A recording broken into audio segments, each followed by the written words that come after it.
Honestamente dudo que en México haya un periodista que conoce mejor lo que está pasando en Medio Oriente que mi querido amigo y hermano Roberto de la Madrid, director y conductor de Detrás de la Razón. Hermano querido, ¿cómo estás? ¿Qué tal, hermano? Qué gustazo saludarte.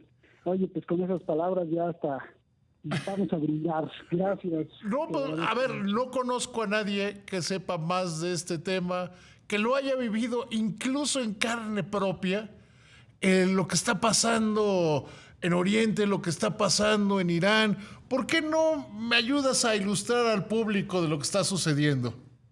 Muy bien, pues que gracias, me da mucho gusto saludarte y saludar.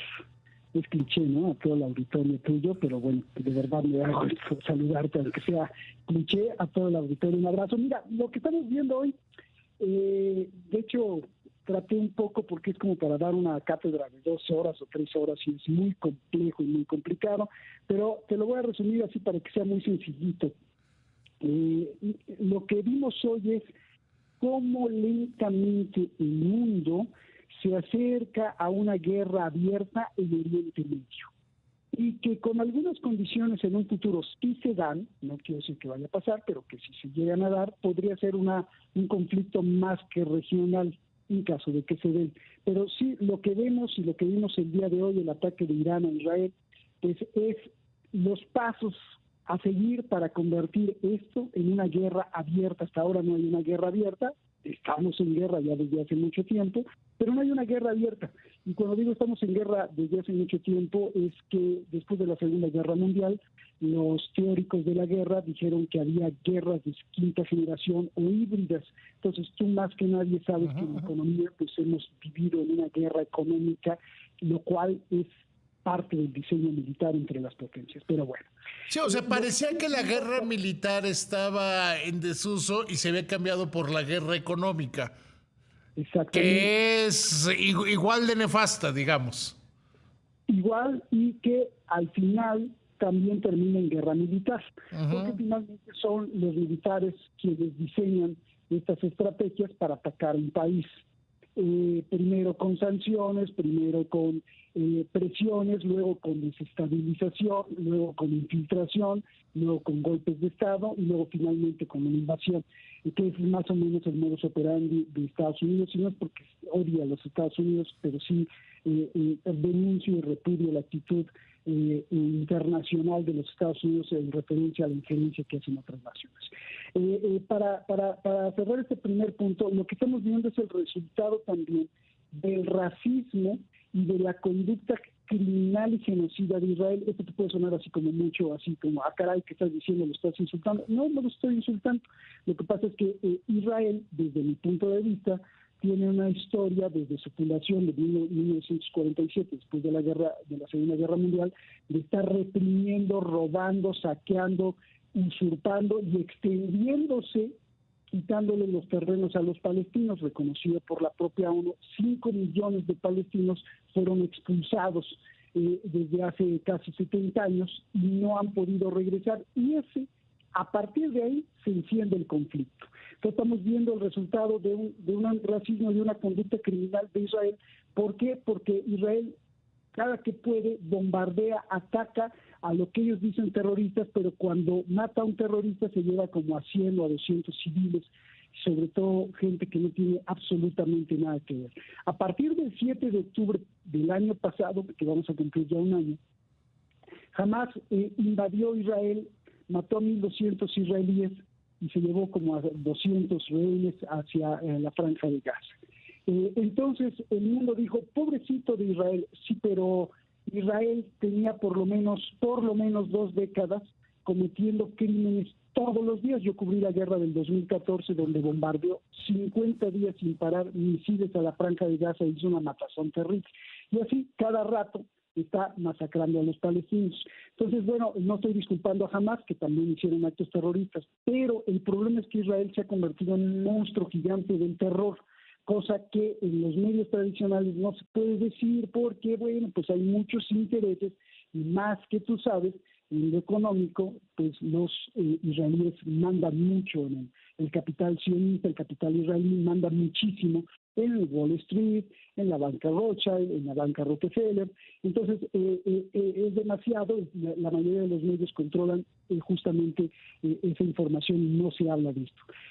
Y ese detonante hace que a partir del 7 de octubre, Israel comience una invasión hacia la Franja de Gaza. Al día de hoy, a partir del 7 de octubre, lleva 48,000 muertos. 48,000 muertos. Y por eso digo que es una actitud genocida y de limpieza racial, porque de los 48,000 muertos, el 80% de esos 48,000 son niños y mujeres, que no me digas que son terroristas. Entonces, eso le tiene que doler a cualquier ciudadano del mundo, porque no puede estar pasando en un siglo XXI donde se dice que hemos avanzado algo. No, esto se está cometiendo un genocidio ahí en la Franja de Gaza. Lo que estamos viendo también es el resultado de la complicidad criminal de Estados Unidos. ¿Por qué digo criminal? Bueno, pues porque se gastaron millones de dólares en construir un muelle enfrente de la Franja de Gaza para regalarles sándwiches y medicinas a los palestinos, que Estados Unidos reconoció que a partir del 7 de octubre los palestinos de la Franja de Gaza están muriendo de hambre, de falta de medicinas, de luz eléctrica, porque bombardea las plantas de luz eléctrica, que no tienen nada de sanidad y no tienen que comer. Entonces el propio Estados Unidos les lleva sándwiches y los pone ahí, pero no dice que con ese muelle flotante que costó mucho, también lo utilizaron como operaciones especiales de inteligencia para ayudar al ejército de Israel a cometer más crímenes. Y tampoco dicen que por un lado le da sándwich a los palestinos y comida a los palestinos, y por el otro lado le da una asistencia de $30,000 millones en armas a Israel para que mate a los palestinos. Entonces, pues es una complicidad criminal, y quien gana pues son las fábricas de armas, ¿no? Raytheon, General Dynamics, tanto se han metido a la bolsa millones de dólares, tanto por este conflicto como por el de Ucrania. Y también lo que vemos es el resultado de un Irán incendiario que aprovecha la coyuntura, que dice que es el abanderado que va a defender la causa palestina, y que desde el 1979, cuando hay la revolución islámica de Roca al-Shah, entonces la bandera de Irán es: yo voy a ser el que encabece la defensa de los palestinos, y le nombra el eje de la resistencia islámica.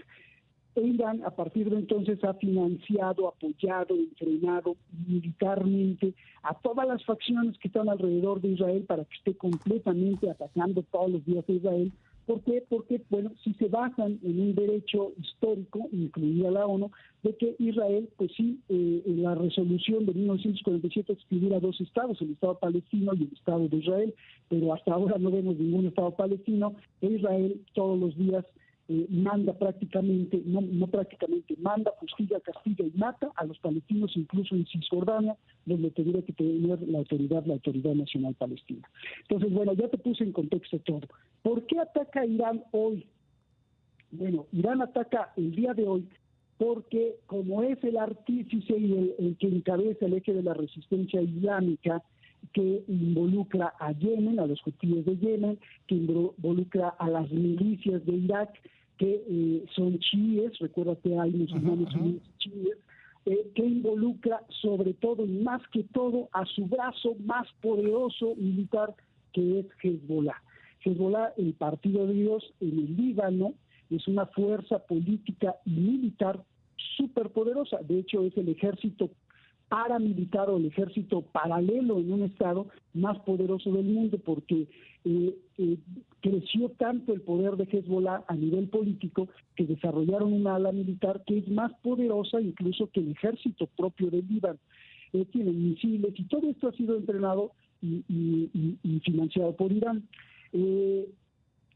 Hezbollah, con cierto grado de independencia, pero ordenado por Irán, cuando atacan a los palestinos a partir del 7 de octubre, como son parte de la resistencia islámica, le juran a Netanyahu: nosotros vamos a defender a los palestinos. También lo jura Irán. Entonces, Hezbollah, que ya tiene conflicto con Israel desde 2006 prácticamente, que a cada rato se lanzan misiles ambos, pues intensifica los ataques.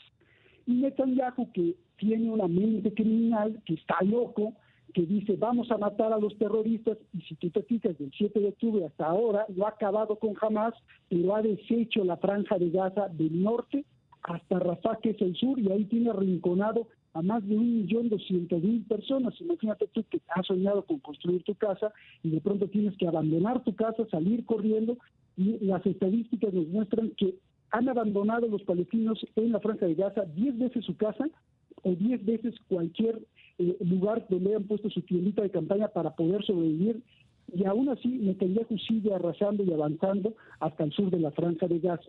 Entonces Hezbollah aprovecha también para lanzarle misiles a Israel, y Netanyahu dice esto no puede ser, está muy encerrado por las cuestiones de presión interna, y empieza a atacar también a Hezbollah. Entonces, a ver, aquí te voy a pedir, hermano, que me tengo que ir a un corte y regresamos con eso, ¿te parece?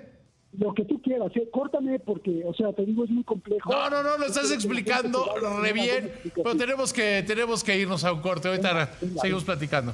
Y ese es mi honor con Roberto de la Madrid, conductor y director de Detrás de la Razón, y les decía, el más grande experto que hay en este tema. Roberto, tienen a los palestinos atrapados, los tienen acorralados. Por el otro lado, Irán hoy ataca. Tú hablas de la posibilidad de una escalada regional. ¿Dónde estamos parados? Exactamente. Nos quedamos en que Irán es el que encabeza la resistencia islámica. La resistencia islámica está conformada, Irán a la cabeza, por el Líbano, no todo el Líbano, por Irak, no todo Irak, por Yemen, no todo Yemen, por Siria, toda Siria, y todos esos países forman un arco que contrarresta a Israel. Ideológicamente, te tengo que explicar esto a fuerza porque si no la gente no entiende. Ideológicamente dicen que ellos defienden a los palestinos y que no quieren que se roben sus tierras. Ok, ideológicamente también, pero en realidad el trasfondo es geopoder. Lo que vemos es una guerra entre Irán e Israel, a ver quién tiene más poder en la región y más influencia en la región. Eso es todo. Entonces Hezbollah se aprovecha para defender a los palestinos, empieza a atacarlo más a Israel, y entonces Israel y Netanyahu dicen no solo voy a acabar con Hamas y la franja de Gaza, sino también con Hezbollah. Cuando yo llegué a Irán, el hombre más buscado del mundo, que no lo podían encontrar, era Hassan Nasrallah, el líder de Hezbollah, porque lo andaba cazando la CIA, el Mossad, y el MI6, que es la inteligencia del Reino Unido, que son las inteligencias más poderosas del planeta, y no podían dar con él. Lo han matado, y este es un mensaje hacia Irán. Entonces, Irán, el día de ayer, a través de su ministro de Relaciones Exteriores, dijo, pues nosotros no vamos a defender a ninguno de los países que están aquí, que era una actitud hipócrita de Irán y traicionera, porque ellos han financiado justamente esto, una gran presión dentro de Irán que provocó que sí lanzaran unos misiles. ¿Qué va a pasar? Bueno, ¿por qué atacó? Irán dice que es por vengar la muerte de Nasrallah, el líder de Hezbollah, a quien financió y entrenó, por vengar la muerte del líder de Hamas, que lo mataron en Teherán hace unos meses, Ismail Haniyeh, y por un comandante iraní que mataron en el Líbano junto con Nasrallah. Ese es el argumento de Irán. Entonces ya contestó, solo que ¿qué pasó con este ataque? Fueron 400 misiles, dice Irán, fueron 200 misiles, dice Israel, no pasó absolutamente nada, a comparación de lo que ha hecho Israel. De hecho, no es para defender a los iraneses, porque Israel a la hora volvió a atacar Beirut. Así que por el lado de Irán, pues no les hizo prácticamente nada, rompió 2 o 3 escuelas. Y lo que va a pasar es que Netanyahu sí va a atacar a Irán. No sabemos si Estados Unidos, por las elecciones, le van a dar carta abierta para que ataque a Irán, o nada más va a ser la represalia para su público interno, para el pueblo israelí interno, decir, mira, también le atacamos. Y entonces, otra vez en un círculo vicioso de show y violencia, que ahí nos van a mantener. Eso es prácticamente el resumen, David. Querido Roberto, pues hay que estar muy pendientes y te conmino a que me tengas y nos tengas informados, porque estoy siendo insistente, pero es clarísimo. Nadie conoce mejor la situación desde este punto de vista, que no es la visión de Israel, sino que es la otra visión en este conflicto. Yo que estoy convencido que eres tú, ¿no? Gracias, hermano. Oye, y te voy a decir un dato más. Probablemente no haya una guerra como muchos quieren, como muchos belicistas. Por ejemplo, en este momento en el Congreso de Estados Unidos, los republicanos le exigen a Israel que con contundencia ataque Teherán. Imagínate nada más, ahora en este momento en el Congreso de Estados Unidos. Pero probablemente China meta las manos porque es una cuestión de economía y de finanzas de los más altos niveles. Si hay un ataque a Irán, Irán lo que va a hacer, aunque pierda la guerra, es cerrar el estrecho de Hormuz. Si se cierra el estrecho de Hormuz, China se queda sin petróleo, se queda sin combustible. A ver, lo vimos en la pandemia. Exactamente, y China podría meter las manos antes como para que no se llegue a eso, porque a China no le conviene quedarse sin energía o con precios del petróleo altísimos.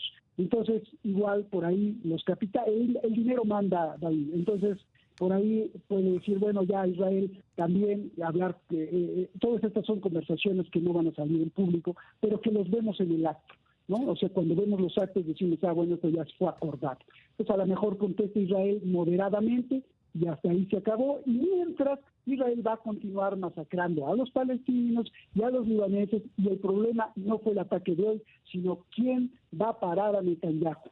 Y no veo que vaya a ser ni Donald Trump ni Kamala Harris. Yo tampoco lo veo. Sí. Queridísimo Roberto, muchos besos en casa. Gracias, hermano, igualmente, con mucho respeto. Tú sabes que con mucho respeto, pero con mucho cariño ahí en tu casa.